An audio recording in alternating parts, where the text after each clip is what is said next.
Cannabis Common Sense, the show that tells the truth about marijuana and the politics behind its prohibition. The first marijuana commercial was set to air on U.S. television in the state of Colorado first Monday night. Then it was moved to tonight. Now it has been postponed indefinitely. The advertisement hitting a legal nerve. State regulations have set the bar of acceptance very high.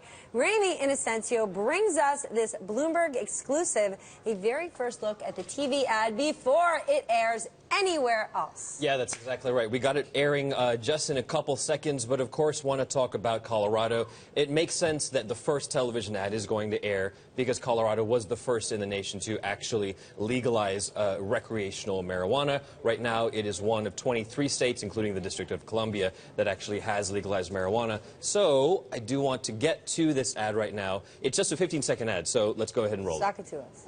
You lead an adventurous life, always finding new ways to relax. Now enjoy the best effects and control with Neos portable vape pen and recreate discreetly this summer. Neos, recreate responsibly. You lead an adventurous... I mean, I love that they have EDM in there. But can we just break this down for a minute? Sure. Does weed need advertising? You know, people want to make money off of it, clearly, and there is a ton out there. That ad that you just saw costs in the range of about $10,000 or so, from what I'm told, versus the hundreds of thousands that other ads could command. But with that said, I do want to ask, looking at this ad right now, what do you not see, guys? Weed. You don't see weed. Green Exactly. guy, nowhere to be seen. No plants, no cannabis products, not even the vape pen that they're trying to advertise, and that's because of the state regulations in Colorado. It's so high that they can't even talk about it, and that's exactly why. I wasn't trying to go anywhere with that. I guess you're advertising. Somebody must believe that this is going to bring people to pot, because you ask that question, and I laugh, and I think to myself, oh. And then, Flomax, right? Why does Flomax need to advertise? If you're an old man and you can't pee, right, like, surely you want Flomax. Yeah, but you might not be aware that Flomax exists. People who want to smoke weed know it exists. Know it exists. They've been growing it in their garages for years. In terms of the amount of money that is in the weed economy, Brightfield Group, which researches this, says it is comparable to the alcohol industry, coming in at more than $1 billion. So there is so much money, clearly, that we know that can already be made here. Interestingly, though, with this, looking ahead, we don't know when this ad is going to go out because, interestingly, ABC at the local level in Colorado approached this company, Neos, as well as Cannabis, which is the PR agency, and said, hey, we want Cannabis. There's a pot-specific advertising agency. Cannabis. And it bills itself as the first PR cannabis company like this, in the United Let's States. just take a moment for a second. Now. This never happened. When pot was illegal, there wasn't an ecosystem of this nature around it. I mean, and it's going to grow. It's a job creator. But it's a job. Of course that happens, right? Oh, here's this new, we need advertising, we need marketing, we need lobbyists, we need specialist groups. I just think people who want to smoke weed... bank accounts. There you go. People who want to smoke weed, find it. They will find it. But, right now, just looking at this, we just don't know when it's going to air. ABC Corporate has actually put a suspension to the ABC state level. And one of the things, the legality of airing a federally illegal substance on basically federally controlled channels, the FCC obviously here. So it's a thing between the federal and the state level. But, again, 24 states, including the District of Columbia, it's likely to get even higher, no pun intended, Seth. Who knows where we are in 5 or 10 years? This might be something that we're going to be seeing on air. We'll see. Ramy, we got to leave it there. Ramy Inocencio. July 1st is a landmark day here in Oregon. That's the day recreational marijuana officially becomes legal. All this week, our KGW investigative team taking a deep look at Oregon's new law, and we'll start it out by asking senior investigative reporter Kylie Bush to answer this one question. What actually changes on July 1st? Joe and Tracy, it'll be illegal to possess certain amounts of marijuana after the 1st, but also important to note that many things will not change right away. State officials are still working out many of the regulatory details, but in the meantime, here are 8 of the biggest questions and answers about legal marijuana in Oregon. our first question? Well, I guess I'm just curious how much pot you can have. This answer is straightforward. Oregon law says you can have up to 8 ounces of marijuana in your home. If you're not familiar, that's quite a bit of pot. Outside your home, you can only carry 1 ounce. Number 2, when will retail stores open in Oregon? The short answer is we don't know exactly when. State regulators are still working on rules and say don't expect to see stores until at least the second half of 2016. Number 3. Are they going to be able to sell legalized pot from medical marijuana setups that they have already set in place? No, at least not right now. Oregon's 300-plus medical marijuana dispensaries will still be just for medical users with a prescription. Lawmakers are considering a bill that would allow dispensaries to sell recreational pot, but that's still in the discussion stage. Number 4, can people buy pot in Washington and bring it to Oregon? No, federal law prohibits people from bringing marijuana across state lines. Number 5, if you can't buy it here or in Washington, how is someone supposed to get marijuana? The OLCC says, legally speaking, you have 3 options until stores open: grow your own, share it with a friend, or get it as a gift. But obviously, that's not exactly practical. An OLCC spokesman acknowledged that and said they just hope people act responsibly with marijuana. Number 6. What, people just going to be able to come down here in Pioneer Square and, light up a doobie? No, not legally. The law says you cannot use marijuana in any place where the general public has access. That includes park, public sidewalks, even bar patios. Number 7, can someone get behind the wheel if they've used marijuana? If you drive while impaired, you can still be arrested. However, police officers admit the line is nebulous. Bottom line, if an officer pulls you over and determines you're impaired, you can be arrested for DUII. Number 8, why hasn't the state worked out all these details yet? The original law said marijuana would become legal on July 1st, but the state has until the end of the year to sort out more details, like how to regulate sales. Lawmakers are also debating changes, so it's important to remember this whole process is somewhat fluid.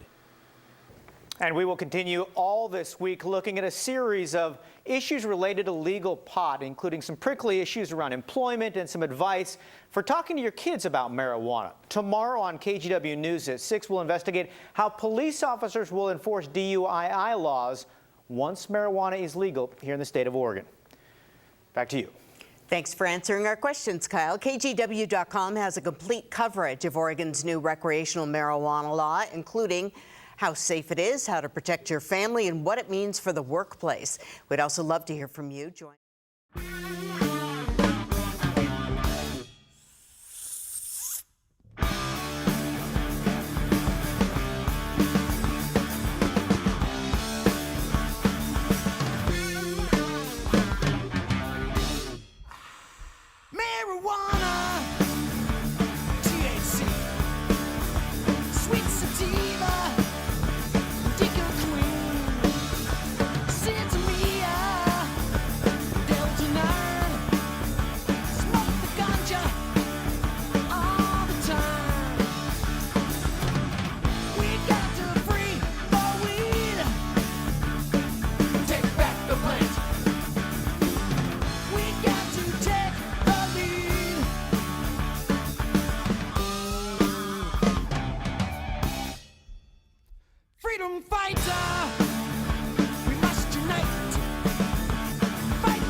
In a way, my attitude is,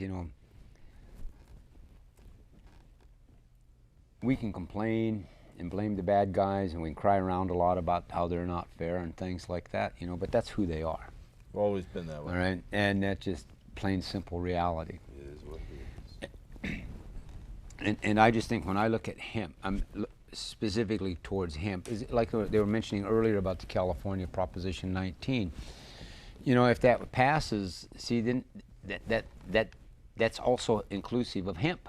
Yeah, it is. And, so there's kind of a major thing kind of happening around that part of it.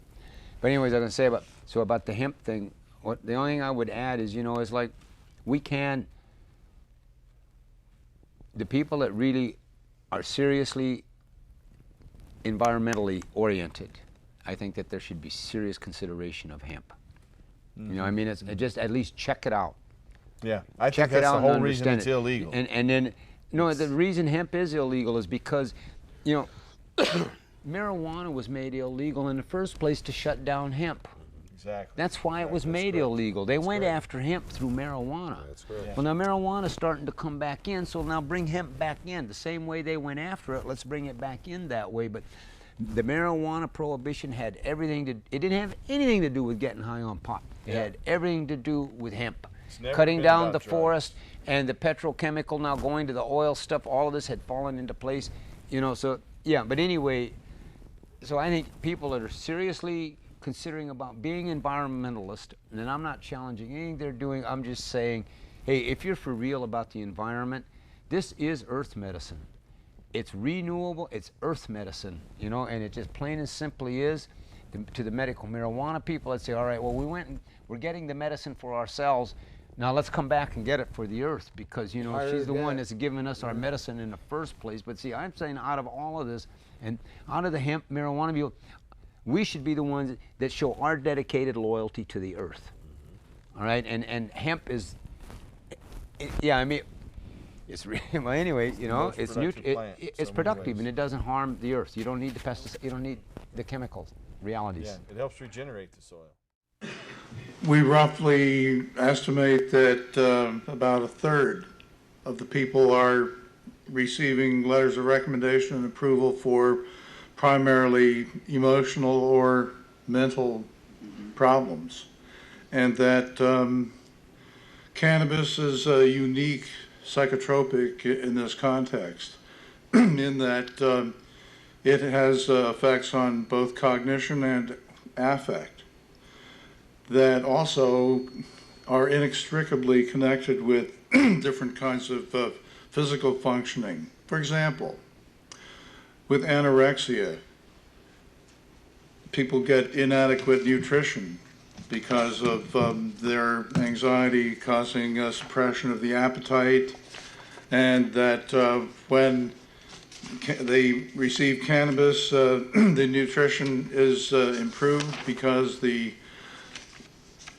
peristalsis and the spasm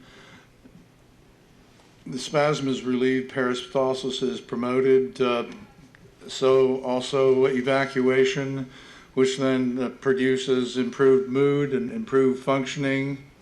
With regard to cognition, this also includes people with thought disorders, and you might find this kind of unusual, but there are certain aspects of cognitive functioning that cannabis helps, like suppressing or decreasing obsessive thinking, and also paranoid ideation and paranoid delusional thought. Interestingly, the short-term memory loss that people experience when they acutely medicate with usually inhaled cannabis, they can't hold a paranoid delusion long enough. And the same goes for obsessive compulsive disorder, because they can't keep up this string of pathologic associations. Also, the modulation of affect also affects the cognitive behavior. With decreased anxiety, this decreases the pressure for this abnormal type of thought. I believe that a new category is warranted that cannabis fits, and that's easement. If you look that up in the dictionary, you'll see several meanings. And one of the main meanings is giving ease, not the property legalistic kind of passage or going on to some property and getting certain rights, but easement as a calming effect. And this is what I believe cannabis more closely approximates. It's not the same as a benzodiazepine, which produces sedation and, ironically, depression.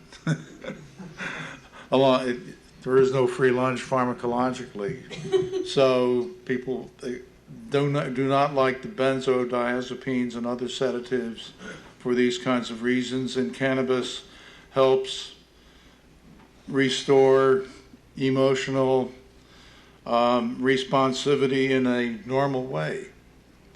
And this also goes along with people with their paranoid ideation and disturbance of interpersonal relationships. With certain people with thought disorder, they note that they're more able to relate to others, which then improves their self-esteem and their social functioning.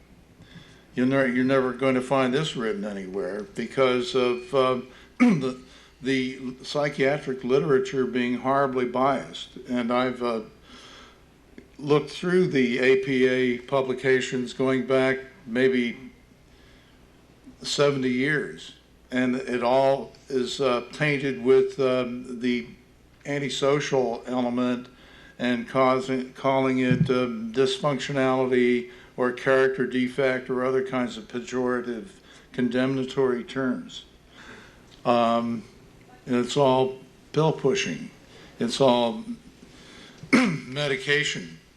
And to that end, we really don't know what is happening, and this extends not just to psychotropics, but I'm going to read you a short letter to John A. Kitzhaber, MD, Director, Center for Evidence-Based Policy, Oregon Health and Science University.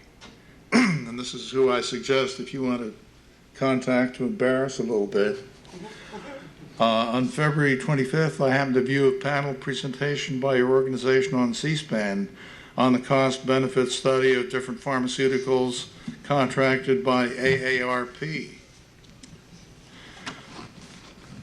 The sum total of that panel was they could not develop any cost-benefits analyses because in analyzing the pharmaceutical literature, they discovered it was all promotional rather than objective and scientific. So everything masquerading as science is not. So based upon California clinical experience with a range of chronic conditions, our findings indicate a significant advantage over other pharmaceuticals conventionally utilized because of improved quality of life and fewer adverse effects. Consequently, we request the opportunity to discuss our findings with you. Attached is a list of conditions.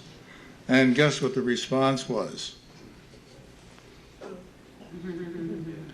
So I'm glad this is going over cable TV in the Portland area, and hopefully somebody out there in the viewing audience can give the center a call and ask them to include cannabis in their studies, and especially about the mental health issue. I would be fascinated to hear the response, but I won't hold my breath.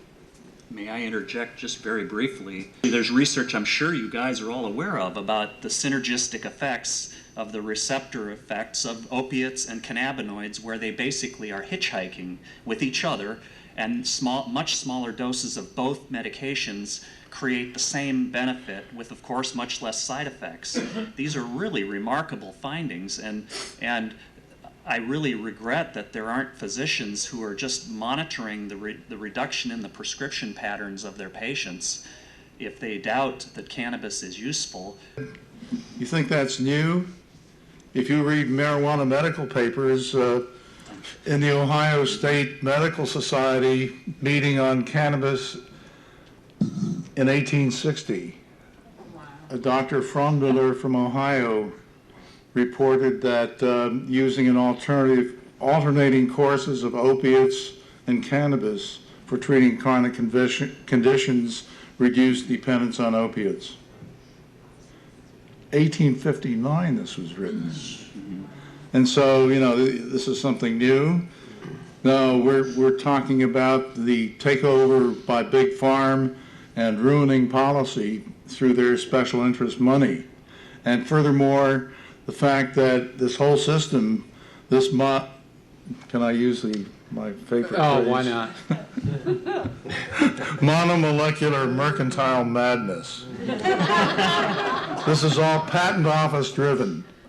If you look back to what it was before the single molecule ascended to its role in current commercial medicine, you'll see that it's all secondary to what can get patented. And then they claim that the newly patented material is increasingly better, blah, blah, blah, but then you see what's happened to the literature. It's gotten thoroughly corrupted and perverted so that you don't know what's happening. And here we have now a drug-seeking, drug-hungering public convinced that they need all sorts of combinations of patentable materials. And it's really sickening our society. And when they started directly advertising to the public, for psychotropics especially, ask your doctor. Social anxiety disorder, all these kinds of influences to influence you and their bottom line. Any other questions? Cannabis grower, and I have a question for George. We are having a problem in curing our cannabis to where we're trying to find a fine line between not letting it mold, but yet letting it get too dry. We keep them in the glass jars, and we do burp the glass jars because we have had some that did mold. And so to prevent the molding, you know, we are burping the jars, but then we find that if we burp the jars too much, that it's getting too dry. So I was wondering if he had any suggestions. Yeah, you probably have mold on it. It's probably got mold before it goes into the jar.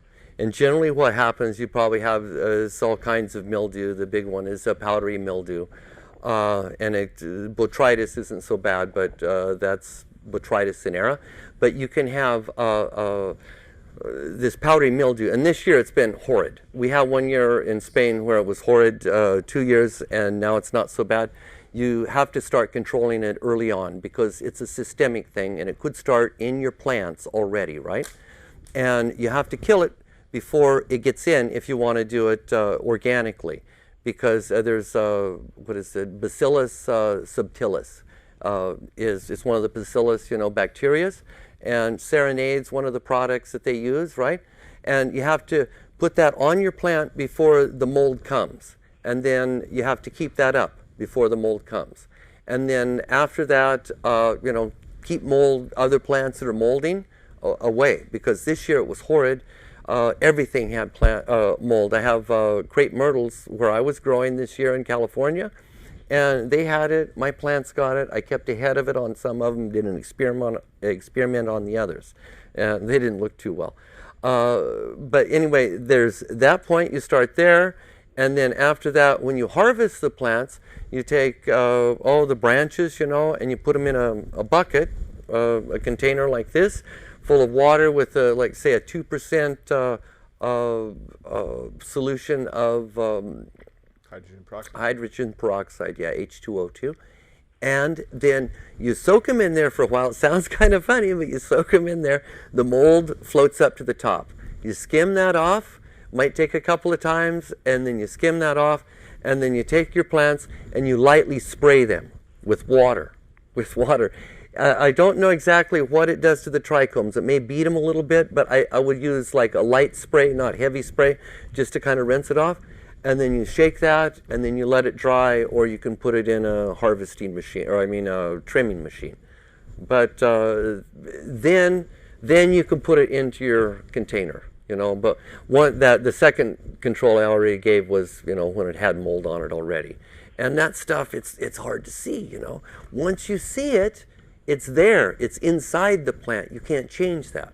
So one of the things I've been playing with, I was playing with one of those green lights, you put on your head and walk around in the in the grow room with. We were filming I'm doing a lot of videos now, and we were filming in a grow room, and I was looking around with this green light, and you can see the mold. It sticks out. Oh, cool. Yeah. And so the next thing I'm going to do is get the UVC light. Not UVB, but UVC. It'll burn your eyes, but you can shine it on the mold and it'll kill it right on the plant, Wow. So that's a big tip. Please pay attention. There you go, from the master himself. Hey, here's something I'd like to say. I just came from dinner with my friend Jeff, who wrote this book, Teaming with Microbes, and it's an excellent book, wonderful book. It's all about growing organically. You put a good biology with your soil, and you're going to grow a lot bigger plants. You're going to have way fewer problems. You're not going to have, all of these invasions to the roots and everything. The microbes will help so much. I've been using the mycorrhizal enzymes for years. Excellent. That helps the nutrients break down and feed the roots. What other microbes can you tell me the thing is with the microbes, they make the fertilizer, the nutrients that are available, they make them available in the soil. There's already a lot of things in the soil that just are not available. To make it available is a big thing. Just because something has a big NPK number, like 10, 20, 30 or whatever on the label, doesn't mean that the plant is going to use it. That plant, it doesn't use that always. Or uses a fraction of it. The main thing is to get the stuff used. And anyway, like I say, give this a shot and you'll be much happier. And the other thing is too, people spend a lot for fertilizers and stuff. That's not necessary. You can grow a 10-pound plant in a 200-gallon container with good soil, and for your flowering fertilizer, you have two hands like this full of bat guano. Should have gloves on because it's poop. It's not good. But you throw that on there, and that's it. That's all you have to give for the whole year. That's it, So if you fill your head with good things, you don't have to put too much on your plants. It's a very good thing. Very good point. The big plant video that you produced, you're working on some others, and you've got that one out there on how the best way to do that. I know I'm gearing up right now to make my cuttings for this April. Excellent. I always try to make them right around the first of the year, so they're good 3 to 5 feet tall when they go in April. And, that's what you have to remember. This plant's really, really easy to grow. Some people call it a weed. It grows everywhere. Everywhere. It's amazing how big it will grow too. Exactly. It grows huge. 24 plants in an area, and it's just jam packed. And so now I've cut it back to 9. I've seen, 3 plants fill a 60 by 30 greenhouse in a season. Yeah, that's totally possible. There's people who are growing plants, 20 pounds. It's very, very possible. It's not that difficult. The main thing is it takes time for it to grow that big. If it doesn't have time, the plants indoors, they can grow 1 meter high, and that's it, because the light is limiting and the pot is limiting. But when you have a plant that has plenty of soil, and there's time for the biology to take place in the soil, for the roots to absorb everything, you're going to have a lot bigger plant. And like I say, you're taking your cuttings right after Christmas, first of the year. That's what you should be doing. And you're growing cuttings too, Yeah. I mean, but the thing is, your cuttings have been acclimated to this climate. That's right. This is Sunset Western Garden Book Zone 8. 8A or B, I can't remember. But, you know, that means the last average day of frost is April 15th, I think, okay? So I'm in zone 14, where I'm at in California right now. I can start a bit earlier.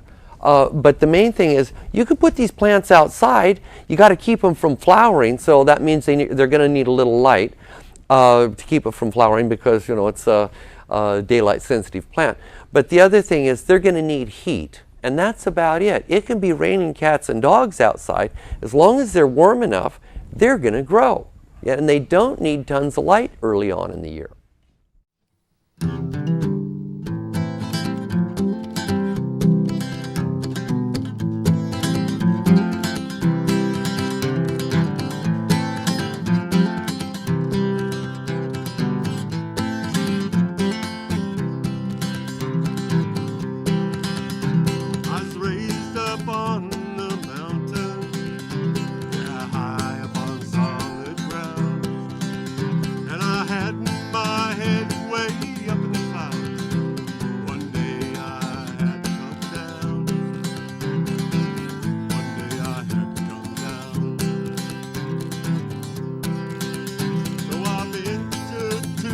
Flatlands, they just went on and on.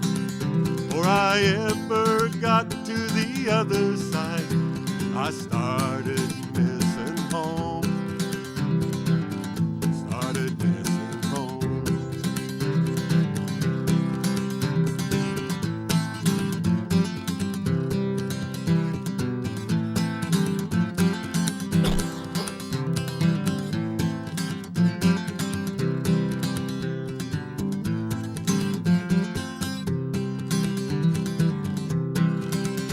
Them people, they weren't as friendly. They'd all been traumatized by the rush of this here civilization. They all were trapped inside. So they went and they made a war so they could drive around a big old car. And they drive it all up in circles, but they never get that far. And they prey upon each other like it's some good healthy sport. And their idea of a wilderness is a condo at the resort.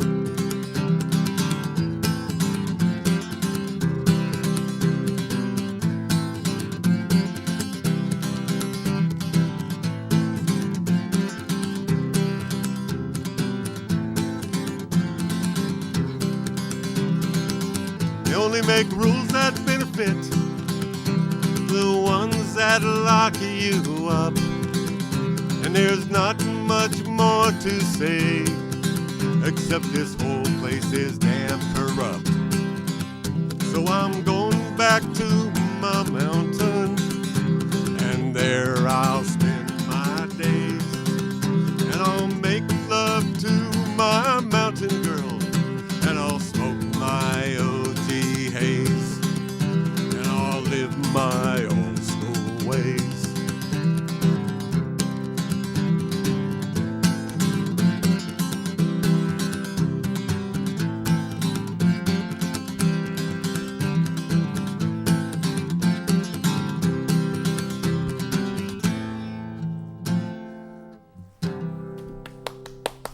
Okay.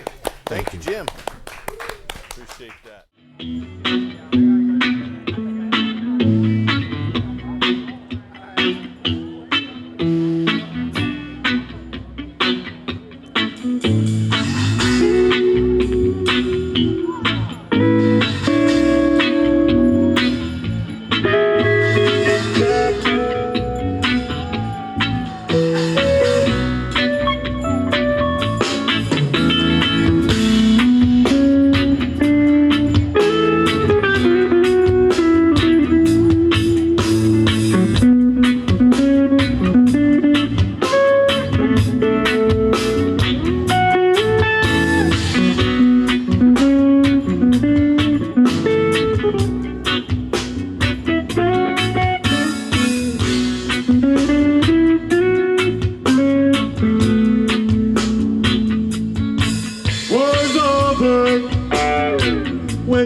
until then we all bound to burn.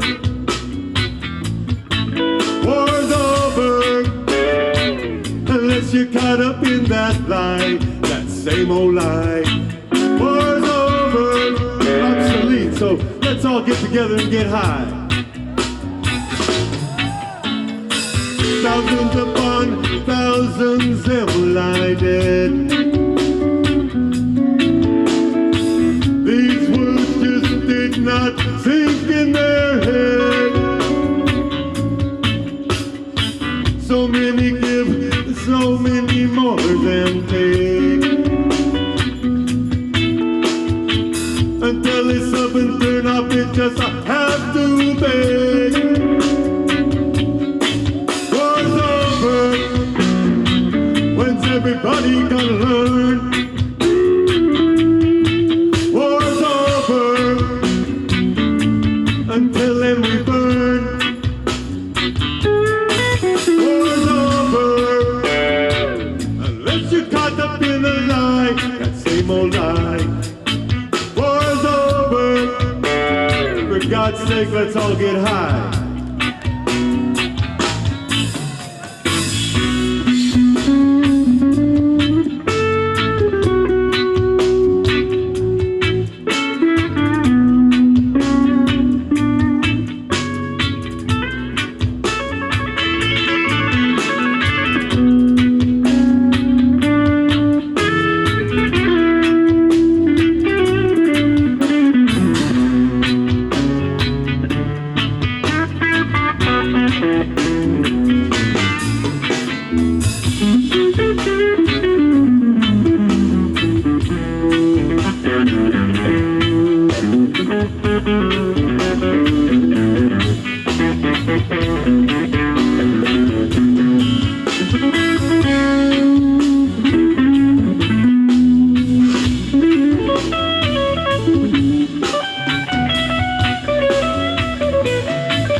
So what about it? Think you heard the story yet? You're going to help to change this world or add to the debt. I'm getting way deep concerned, Lord, you know it ain't no lie. We need to come together soon or we all bound to cry. War's over, don't you be acting dumb. War's over, 'cause there ain't nowhere to run. War's over, the drug war's over, don't be caught up in no lie. That war's over, so hey, let's all get high.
This one's for you, Seattle.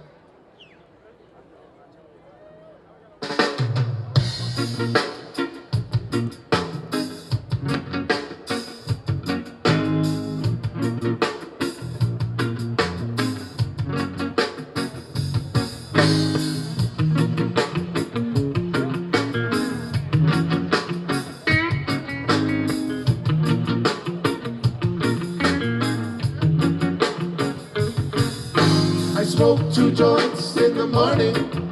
I smoke 2 joints at night. I smoke 2 joints in the afternoon. It makes me feel alright. I smoke 2 joints in time of peace and 2 in time of war. I smoke 2 joints before I smoke 2 joints, and then I smoke 2 more. Oh, my daddy once told me, son, you be hard-working man. Mama, she once told me, son, you do the best you can. But then one day I met that man who came to me and said, hard work good and hard work fine, but first take care of head. So now I smoke 2 joints when I get up. In the car I smoke 2 joints. I smoke 2 joints when I play video game, and at every 10,000 points I smoke 2 joints. I smoke 2 joints in time of peace and 2 in time of war. I smoke 2 joints before I smoke 2 joints, and then I smoke 2 more.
But daddy once told me, son, you'll be hard-working man.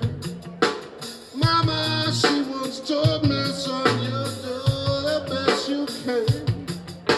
And then one day I met that man who came to me and said, what did he say? Hard work good and hard work fine, but first take care of head. So now I smoke 2 joints in the morning. I smoke 2 joints at night. I smoke 2 joints in the afternoon. It makes me feel alright. I smoke 2 joints in time of peace and 2 in time of war. I smoke 2 joints before I smoke 2 joints, and then I smoke 2 more. Smoke 2 joints, that's what I do. Smoke 2 joints. Legal up here. I need a real estate agent. Oh, joints.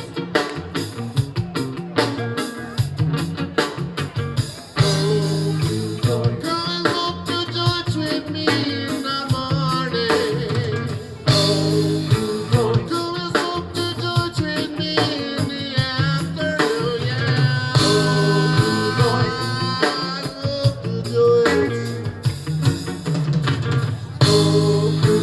That's what I do.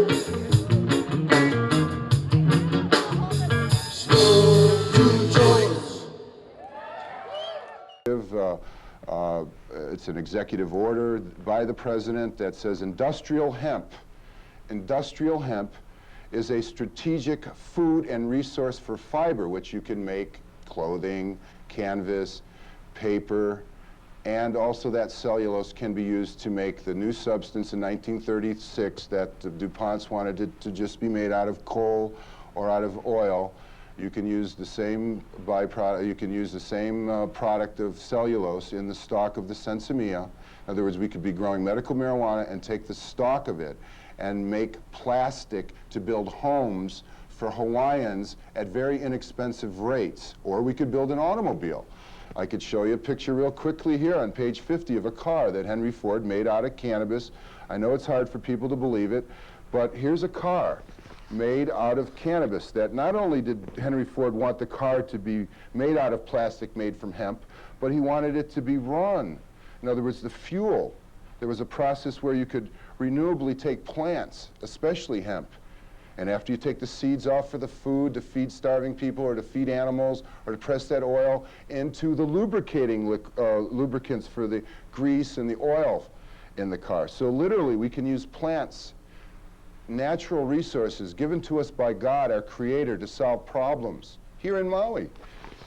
Now, the National Review, which is the publication of the conservative right, and William F. Buckley, who is a scholar, has come out recently. This is the second front page in a year where he said, yeah, it's Powell, people.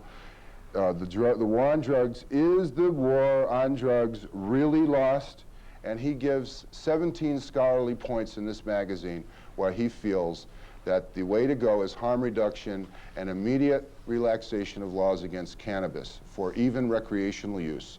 Our goal as a church is to convince the state Supreme Court, our legislature, our governor, our mayor, our county council, that cannabis must remain in one's home. Captain Ed and I have always hoped to have an army of petitioners of 1,000 or 1,500 people that one day are trained from day one. Freedom fighters. Freedom fighters and reefer raiders, maybe.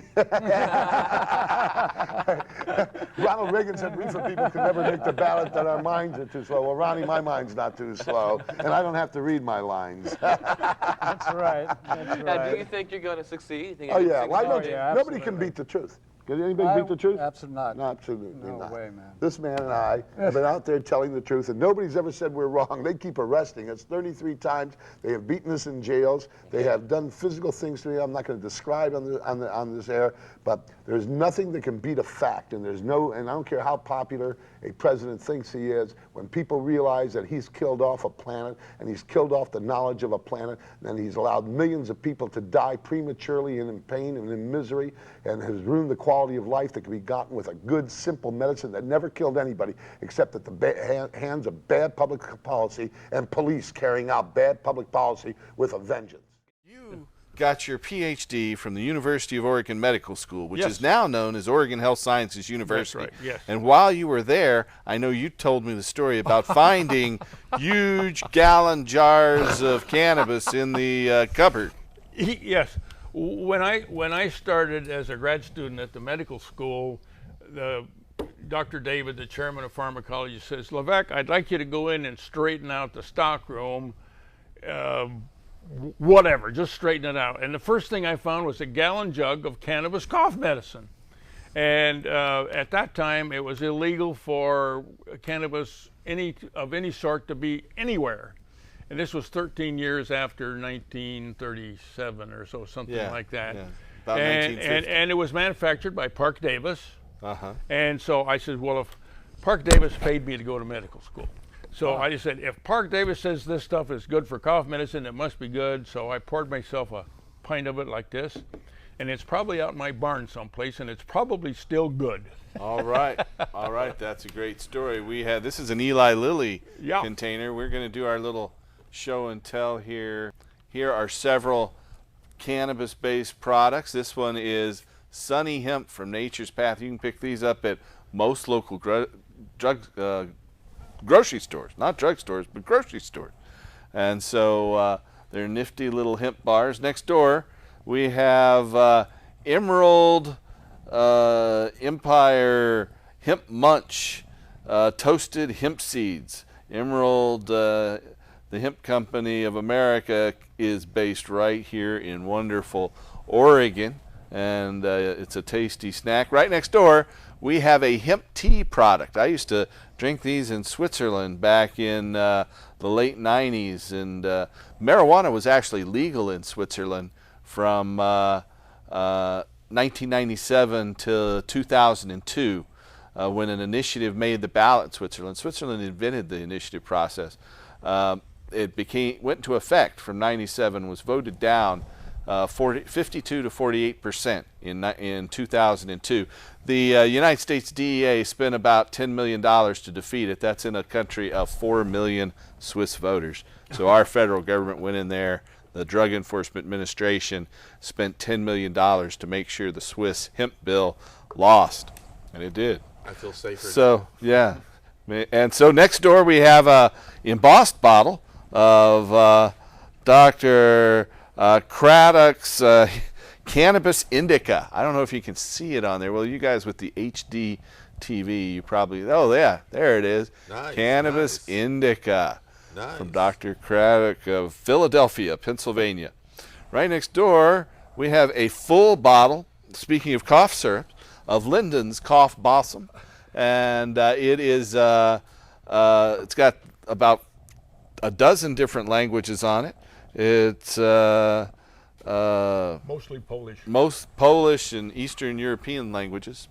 Right next door, we have a, what is this? This is the glycerophosphates compound with lecithin, a reconstructive tonic and nerve food, and the number one ingredient is Cannabis Indica. Nice, nice. And then here we have two bottles. There's one still in the box that's unopened, and I'm not going to open that because it's a lot more valuable.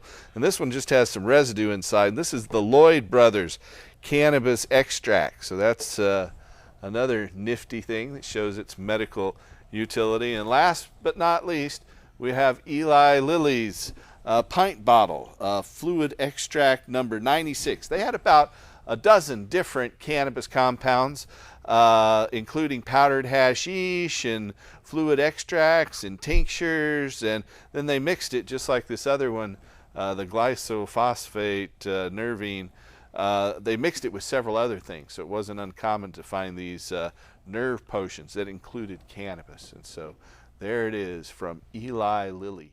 Legalized marijuana could soon be sold in a neighborhood store near you. An Oregon bill is now sitting on the governor's desk that would allow medical marijuana dispensaries to begin selling pot to the public on October 1st. KGW's Kyle Aboshi is taking a closer look at this proposed law and the impact it could have on neighborhoods. Kyle? Kathy, just driving around town, you've probably noticed the medical marijuana dispensaries just like this one are popping up all over. The number of licensed dispensaries has mushroomed in the past few months after voters approved legalized recreational marijuana. Right now, those dispensaries can only sell to patients with a medical marijuana card. But a bill just approved by the state legislature would allow retail marijuana sales to begin October 1st. Currently in Portland, there are at least 97 medical marijuana dispensaries. You can see them marked in green. They far outnumber liquor stores colored in blue, almost 3 to 1. We asked folks what they think about these shops popping up in their neighborhood. Just looks like an ordinary storefront to me. I don't know what goes on in there. Well, I had never used it, but to my opinion, I'm pretty sure like it does change like the community around it, like because you know it's there and people do buy it. Does it change the look or the feel of the neighborhood? I don't think so. It's just another business. We checked in with the governor's office today. So far, no word whether she will sign that bill allowing retail sales at dispensaries just like this one. We'll keep you posted. Back to you. Kyle, thank you. So stay tuned and remember to help us help you restore hemp. Thank you.